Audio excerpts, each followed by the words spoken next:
स्वरशाला ने अपनी नवी वर्षगांठ पर जो एक उपलब्धि हासिल की है, कुहू कुहू बोले कोयलिया, ये जो संगीत है इसने जो है London book of world record में अपना नाम दर्ज करवा लिया है। बड़ा कितना आसान नहीं होता है, निरंतर प्रयास इसमें ज़रूरी होता है कुछ। और हमारे साथ जो है संगीत गुरु जो है हमारे साथ है अनु श्रीवास्तव। सर लल्लू राम डॉट स्वागत है आपका। Thank you very much. Sir तकनीकी रूप से कितनी चुनौतियाँ संगीत में रही और कितने विद्यार्थियों ने इसको गाया है? ये गाना कोई आसान काम नहीं है, क्योंकि 4 रागों पर आधारित है। शास्त्रीय संगीत का जिसको रियाज होगा वही इसको गा पाएगा। तो इस गाने को गाने के लिए सबसे बड़ी चुनौती ये कि हमारे स्टूडेंट्स को ये राग सिखाने पड़ते हैं चारों। जब राग सीख जाते हैं उसके बाद इस गाने को प्रयास करना पड़ता है। तो हमारे इस गाने को 90 स्टूडेंट्स ने एक साथ गाया और यही वर्ल्ड रिकॉर्ड बना, क्योंकि इतने सारे लोगों ने इस गाने को एक साथ कभी इसके पहले नहीं परफॉर्म किया। सर कई संगीत होते हैं, ऐसा क्या है इस गाने में, कौन से वो राग हैं, वो बोल हैं जिनको ये दर्जा? देखिए हमारे देश में आप भी देखेंगे कि पुराने गाने सदाबहार नगमे आज भी कहलाते हैं, सदाबहार गीत आज भी कहलाते हैं, क्योंकि वो गाने जो कि शास्त्रीय रागों पर आधारित होते हैं वो गाने अमर हो जाते हैं। आप देखेंगे कि सारे चैनल्स जो हैं, भले ही वो रियलिटी शोज़ हों, जी टीवी सारेगामा हो या इंडियन आइडल हो, ये गाने जो हैं मधुबन में राधिका नाचे रे, कुहू कुहू बोले कोयलिया, अजौना है बालमा, जो भी रागों पर आधारित हैं, आज के बच्चे 10 साल का, 11 साल 12 साल का बच्चा भी गाता है, जबकि इन गानों को निकले हुए 75-80 साल हो चुके हैं। तो यही इन गानों की हमारे शास्त्रीय संगीत की खासियत है कि जो राग बेस्ड गाने हैं वो कभी पुराने नहीं होते, हमेशा लाइव रहते हैं, जीवित रहते हैं और उनमें ताजगी रहती है, इसलिए ये गाने कभी।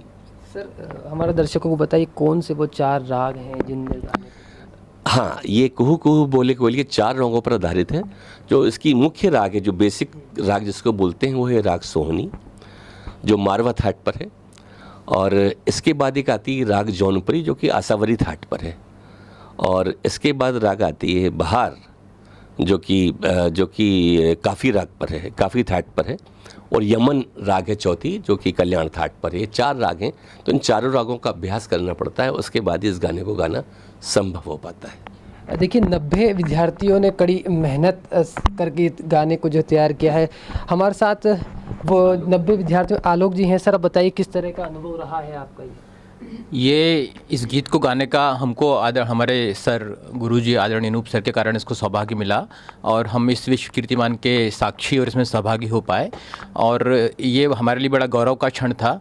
हमको तो उम्मीद नहीं थी कि हम किसी बड़ी घटना के पात्र सहभागी हो रहे हैं, लेकिन सर को विश्वास था और ये हमारे लिए बड़े गर्व और उसका पल है, वो पल था जब हम इसके साक्षी बने। कौन से वो राग हैं इसमें जो काफ़ी तकनीकी रूप से चुनौतीपूर्ण? नहीं, राग के बारे में अभी सर ने आपको जैसे बताया, ये 4 राग हैं। इसका मुखड़ा और पहला अंतरा राग सोहनी पर है, दूसरा अंतरा राग जौनपुरी पर है, तीसरा अंतरा राग बहार पर है और चौथा अंतरा समाप्त होता है राग यमन के साथ होता है।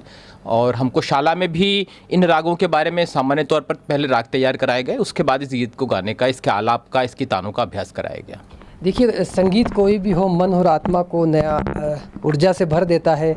मैम कैसा अनुभव रहा है आपको? पहले तो बहुत बहुत बधाई हो। Thank you so much. ये तो ऐसा अनुभव है कि जिसे एहसास ही किया जा सकता है, शब्दों में नहीं बांध सकते हैं, उसके लिए शब्द कम पड़ जाते हैं। हमारे लिए बहुत ही अकल्पनीय, अविश्वसनीय और शायद हमारी जो कैपेबिलिटी है उससे बहुत ज़्यादा हमें ये लगता है ये अवार्ड। और इसके लिए हम स्वरशाला के और हमारे मेंटर जो हैं श्री अनूप श्रीवास्तव जी, क्योंकि ये वही कल्पना कर सकते हैं, ये कल्पना करना भी आसान नहीं है। उन्होंने कल्पना की और हम सबको तैयार किया, तो ये संभव हो पाया।